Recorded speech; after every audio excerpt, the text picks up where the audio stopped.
19h30 dans la région de la Marawi. Bienvenue sur la chaîne toujours proche des populations. Ravi de vous retrouver pour votre journal. Merci de vous informer via RTI2 à la une de l'actualité de ce début de week-end.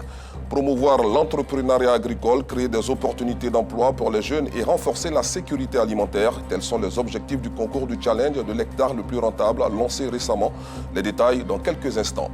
À l'international, aux États-Unis, le juge reporte indéfiniment le prononcé de la peine de Donald Trump dans l'affaire Stormy Daniels. Bonsoir à tous. Merci pour votre fidélité. Comme annoncé en titre, l'Union des jeunes pour le développement rural a animé une conférence de presse pour annoncer le concours du challenge de l'hectare le plus rentable, une compétition pour les acteurs du secteur agricole du pays qui vise à promouvoir l'entrepreneuriat agricole, créer des opportunités d'emploi pour les jeunes et renforcer la sécurité alimentaire. Compte rendu, Georgette Ido Fofana. Le challenge, l'hectare le plus rentable d'Afrique lancé. Une initiative de l'Union des jeunes pour le développement rural, UJDR. Un concours pour lutter contre l'insécurité alimentaire.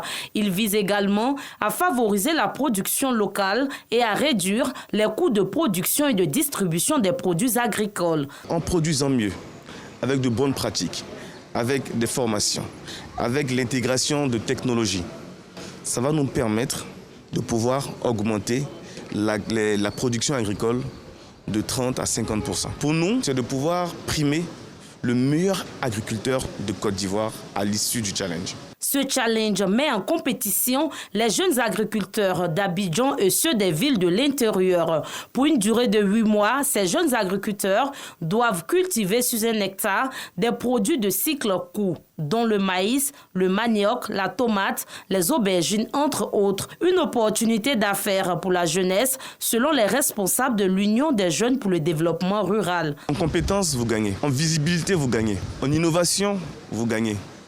En visibilité, vous gagnez. Et même financièrement, vous gagnez. Parce qu'à la suite de ce challenge, personne ne perdra. Toute cette production-là sera rachetée par un partenaire que nous avons. J'invite les jeunes à s'inscrire massivement pour pouvoir booster pour nous la production nationale agricole et plus spécifiquement vivrier en Côte d'Ivoire. Le challenge l'hectare le plus rentable d'Afrique va débuter en janvier 2025. L'UJDR entend à travers cette compétition former, soutenir et accompagner les jeunes agriculteurs de Côte d'Ivoire. On peut le dire, cette compétition vient à point nommé pour booster les différentes chaînes de valeur de l'agriculture qui a un impact énorme sur la planète. Et justement, parlant d'environnement, la COP29 tire à sa fin à Bakou en Azerbaïdjan, représentée au haut niveau par une délégation conduite par son vice-président, Thiemoko Meïle Koné. La Côte d'Ivoire a pris une part très active à cette rencontre. Parmi les participants ivoiriens se trouvent des élus et des représentants de collectivités territoriales présents pour obtenir des partenariats pour financer leur programme d'activité. Notre reporter F. Boué a échangé avec certains d'entre eux. Voici son récit. André Narcisse Méman, maire de Benouye, commune rurale située dans l'ouest ivoirien, est présent à la COP29, conférence des parties sur les changements climatiques à Bakou en Azerbaïdjan. Ce jour, il intervient au cours d'un panel au pavillon de l'ONUDU, Organisation des Nations Unies pour le développement industriel. Cette session porte sur le développement et le financement de la cuisson propre. Comme lui, plusieurs autres élus et représentants de collectivités territoriales sont présents à cette COP, tous guidés par la recherche de partenariats et de financements pour adresser les problématiques liées au changement climatique. Aujourd'hui, le remède au changement climatique, c'est les ressources financières.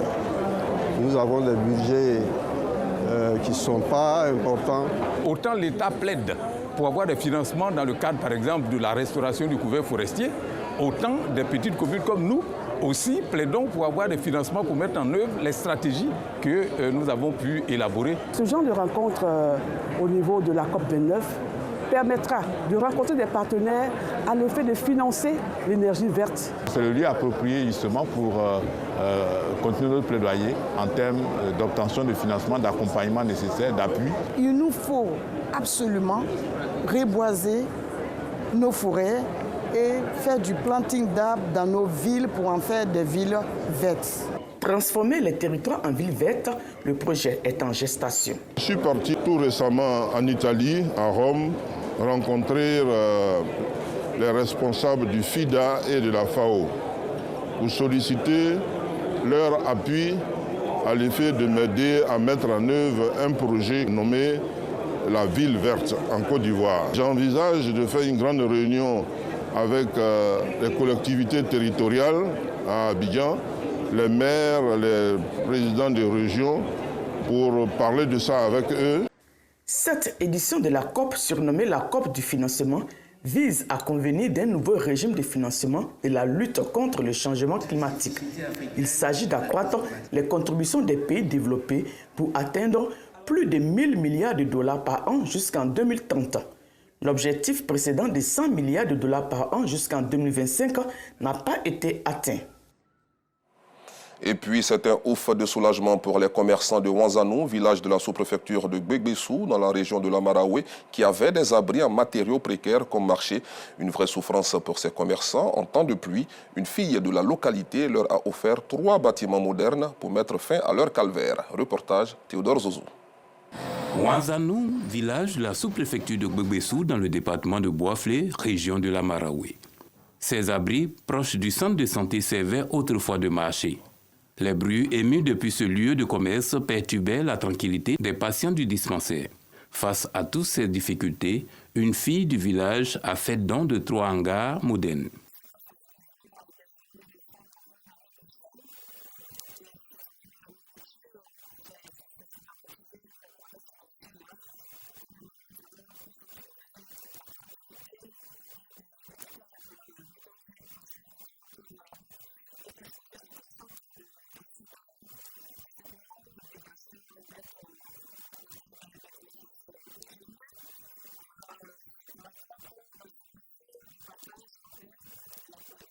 Joie des commerçants qui ne seraient plus exposés à la poussière et ne généraient plus le centre de santé.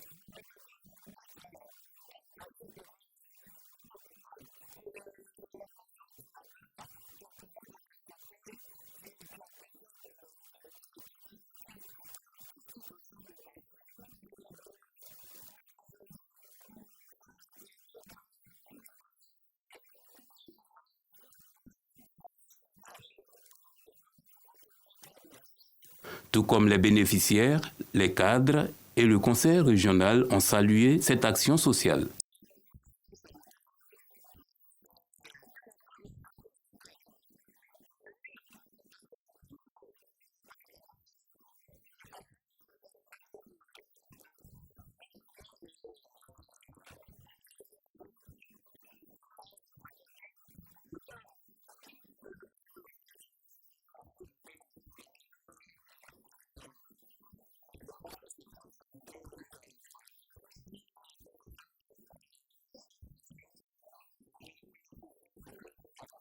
Cette œuvre de Marielle a permis d'améliorer le cadre de travail des commerçants, contribuant ainsi au développement du village de Wanzanou.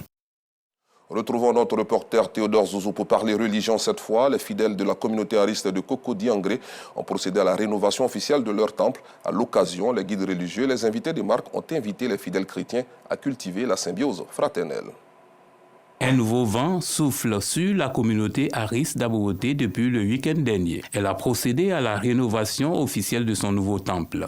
Occasion pour responsables d'église et chefs traditionnels d'inviter à la symbiose fraternelle. Nous avons profité pour prier pour notre pays, la Côte d'Ivoire, qui a besoin de paix, qui a besoin de cohésion, qui a besoin d'un modèle de vie compatible avec l'enseignement de Jésus-Christ. Il ne pas de déclarer simplement paix, paix, mais la paix doit se concevoir dans le cœur, dans l'esprit et en acte. Une opportunité pour le représentant du parrain d'exhorter à la culture de la paix. C'est bien d'avoir de beaux édifices religieux, de belles cathédrales, de beaux temples. Mais les valeurs que véhiculent ces structures religieuses doivent être perçues correctement par tous les fidèles croyants, de telle sorte que les valeurs de paix, de cohésion, d'amour pour le prochain va transférer dans nos cœurs, le cœur de chaque chrétien, là où, en tête avec Dieu le Père, il médite les valeurs. Ce rendez-vous religieux a été également marqué par des prières de consécration et chants à la gloire de l'Éternel. Ouvrons la page internationale de cette édition en Tanzanie, où le chef du principal parti d'opposition, Freeman Mbowe, a été arrêté ce vendredi avec d'autres responsables à quelques jours de la tenue d'élections locales dans le pays. Selon son parti Chadema, l'opposant avait déjà été arrêté fin septembre dernier lorsque la police avait empêché une manifestation de son parti à Dar es Salaam. La Tanzanie connaît ces derniers mois une intensification de la répression politique. Hors du continent pour continuer, les ministres des Affaires étrangères du G7 qui se réunissent lundi et mardi prochain près de Rome vont discuter des mandats d'arrêt lancés par la Cour pénale internationale, notamment contre Benjamin Netanyahou et Mohamed Def, a annoncé ce vendredi la première ministre italienne Giorgia Meloni. Ces mandats d'arrêt visent, outre le premier ministre israélien, son ex-ministre de la Défense et le chef de la branche armée du Hamas. Fermons ce chapitre aux États-Unis où le juge au procès de Donald Trump à New York pour paiement dissimulé à l'actrice de film X Stormy Daniels a suspendu hier le prononcé de la peine prévue le mardi prochain. Le magistrat a autorisé les avocats du président élu américain à présenter d'ici le 2 décembre 2024 un recours pour obtenir l'annulation de la procédure. Donald Trump a été reconnu coupable dans cette affaire de falsification comptable aggravée pour dissimuler un complot visant à pervertir l'élection de 2016. Retour en Côte d'Ivoire pour parler culture. Jenny Mézil, qui est artiste, chorégraphe professionnelle et fondatrice de la compagnie de danse Les Pieds dans la Mare, a organisé une séance de tradi battle dance dans la commune d'Adjamé pour valoriser la danse traditionnelle sur le continent africain. Des précisions avec Georgette Ido Fofana.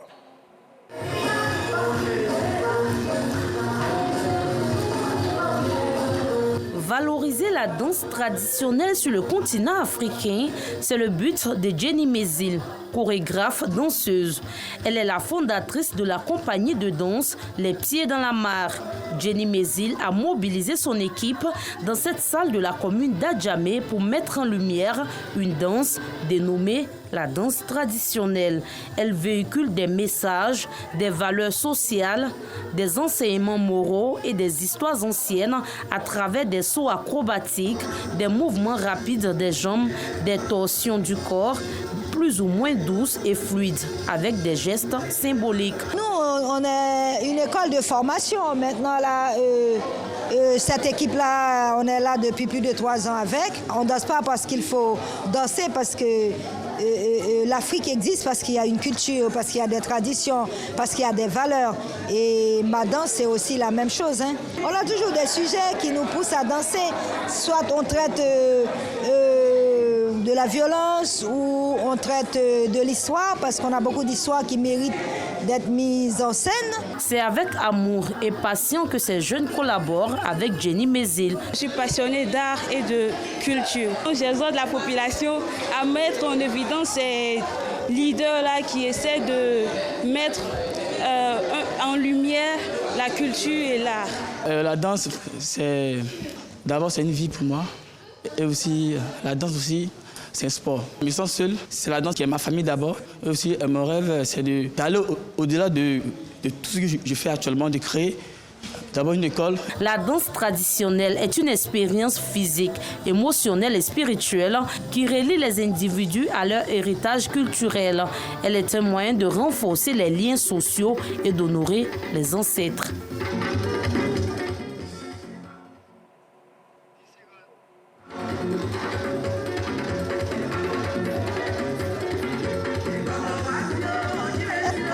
C'est beau, hein? Jenny Mézil, bonsoir. Bonsoir. Comment allez-vous? Je vais très bien, merci. Alors vous êtes franco-haïtienne et cela fait pratiquement 24 ans que vous êtes en Côte d'Ivoire. Pourquoi? Oui, parce que la Côte d'Ivoire, j'aime ce pays et puis je me sens chez moi ici. Et vous êtes votre compagnie est basée en Douci. Pourquoi le choix de cette localité? La compagnie est basée à Djamé et là, je viens d'ouvrir un centre culturel à Indouci parce que Indouci aussi m'a accueilli à cause du village de Kanganyanzé dont mes ancêtres sont passés. Il faut savoir qu'à Kanganyanzé, il y a eu plus de 95 000 déportés qui ont été lavés, qui ont pris le dernier bain avant d'aller en Amérique. Donc je me dis, je ne sais pas d'où je viens, mais quand même, peut-être que c'est là-bas. Et le chef du village, Nana Ingassa, le maire, Golé Marcelin, ils m'ont adopté, donc je suis là et je fais les projets de développement. Il y a un centre culturel qui est là-bas maintenant, doté d'une bibliothèque pour les enfants, pour les jeunes. Et donc, tout va bien. J'adore. Parlons à présent de la Tradi Battle Dance. C'est quoi exactement? Dans le cadre du festival Afrique Urban Art que j'ai initié il y a 11 ans déjà, nous sommes à la 11e édition, sinon le festival existe depuis 13 ans. Donc j'initie cette année la Tradi Battle Dance parce que je me dis, la jeunesse, déjà j'ai été la présidente de Baby Dance Battle, cette fameuse émission de la RTI il y a quelques années. Et donc, j'ai vu le développement de cette danse urbaine, contemporaine, moderne, mais ça a donné aussi une chute de la danse traditionnelle. Tout le monde veut faire les danses qui passent lors des variétoscopes, de Rose aux vacances. Et je me suis dit, pourquoi pas initier une danse traditionnelle, une battles, qui parle à la jeunesse. Que la jeunesse sache que même si on est en jean, on peut être africain. On peut danser les rythmes de nos villages et les valoriser. Donc voilà, c'est un peu l'initiative. Et j'ai eu quelques soutiens, notamment de l'ambassadeur de France en Côte d'Ivoire, M. Maurice Bandama, qui porte le nom d'un des prix et qui finance ce prix-là aussi. Je remercie Madame la ministre, je remercie aussi le consul d'Haïti qui nous a vraiment aidés, M. Oswald, je remercie aussi l'ambassadeur du Maroc, M. Ketani, et l'ambassade de l'Espagne qui vraiment nous a grandement accompagnés, vraiment... Je suis très contente. Merci beaucoup à tous nos partenaires et aussi nos nouveaux parrains, qui est un danseur. C'est assez rare qu'un danseur qui est passé maintenant aux affaires, il est propriétaire d'entreprise et là, il décide de nous aider. C'est M. Driguet, coucou. Merci beaucoup, parrain, qui soutient la danse et qui offre un grand prix à la danse. Vraiment, je suis très contente. Justement, pensez-vous qu'aujourd'hui, les jeunes adhèrent à ce concept, surtout que les musiques urbaines sont beaucoup prisées par ces jeunes-là? Mais bien sûr, ils y adhèrent parce que je leur... On parle de musique traditionnelle. Oui, musique traditionnelle et on aura un groupe de batteurs traditionnels et ce sera en live, ils vont s'affronter. Et le Zaouli aussi, comment c'est que c'est passé au patrimoine de l'UNESCO. Donc on va valoriser la danse Zaouli de manière primordiale parce qu'il y a un prix spécial pour les gagnants de la battle de Zaouli. Au-delà des autres danses, Begbe, Ngoran, le Thématé, qui seront présentés aussi. Là, on parle du festival que vous organisez bientôt. Oui, c'est pour le 29 au Palais de la Culture, le 30 au Ménécré Légende et le 1er au village de Kanganyanzé. Alors tout le monde, on va se rendre là-bas, on va aller voir cette rivière où on lavait les esclaves avant de partir. L'année dernière, on a eu l'ambassadeur de France avec nous. Cette année, on ne sait pas, il y a plein d'ambassadeurs qui nous accompagnent, on espère les voir pour faire une grande possession et puis après on va manger ensemble et le soir on termine avec un bal techno. Donc voilà. D'accord, on rappelle que c'est le festival Afrique Urban Art. Voilà, du 29. C'est à sa 11e édition. Oui, du 29 au 1er décembre. Je remercie un partenaire qui nous soutient depuis 20 ans aussi. C'est M. Recon Group qui est en Belgique. C'est un Belge et qui aime beaucoup la culture africaine, la danse contemporaine, la danse moderne et qui cette année nous a offert vraiment un gros cadeau. D'accord. Est-ce qu'on peut avoir un aperçu du contenu de ce festival-là? Qu'est-ce qui va se passer concrètement au Palais de la Culture du 29 au 1er décembre? Alors, le 29, nous aurons déjà, à partir de 14h jusqu'à 18h, les batters, les groupes seront là et on va les auditionner. Et ensuite, à partir de 18h, c'est la cérémonie officielle en présence des ministres, des personnalités et puis du public aussi qui va rester. Et on va lancer les prix et il y aura des prestations des compagnies internationales que j'ai invitées. Cette année, j'ai invité 5 compagnies. On a l'île Maurice, ce sont des Afriques assez lointaines, mais j'ai voulu quand même qu'ils soient là. Il y a une compagnie de danse de l'île Maurice. On a aussi une compagnie de l'Espagne, bien évidemment, qui va présenter un spectacle de flamenco. Tout le monde connaît comment c'est sensuel, c'est magnifique. Il y a aussi le Canada et il y a aussi Haïti. Donc, on est comblés, Un appel à lancer pour terminer. Les partenaires, nous vous attendons, parce que je ne peux pas dire que je suis soutenue abondamment. Certes, je suis dans l'abondance et dans le cœur, dans l'amour du travail artistique, dans la passion, mais on aimerait bien avoir plus de sponsors quand même. Merci beaucoup, Jenny Mézil, et puis beaucoup de courage. Merci. Merci d'avoir suivi cette édition. À demain, 19h30, toujours sur RTI2. Surtout, ne l'oubliez pas, il faut avoir une musique en soi pour faire danser le monde. Excellente soirée.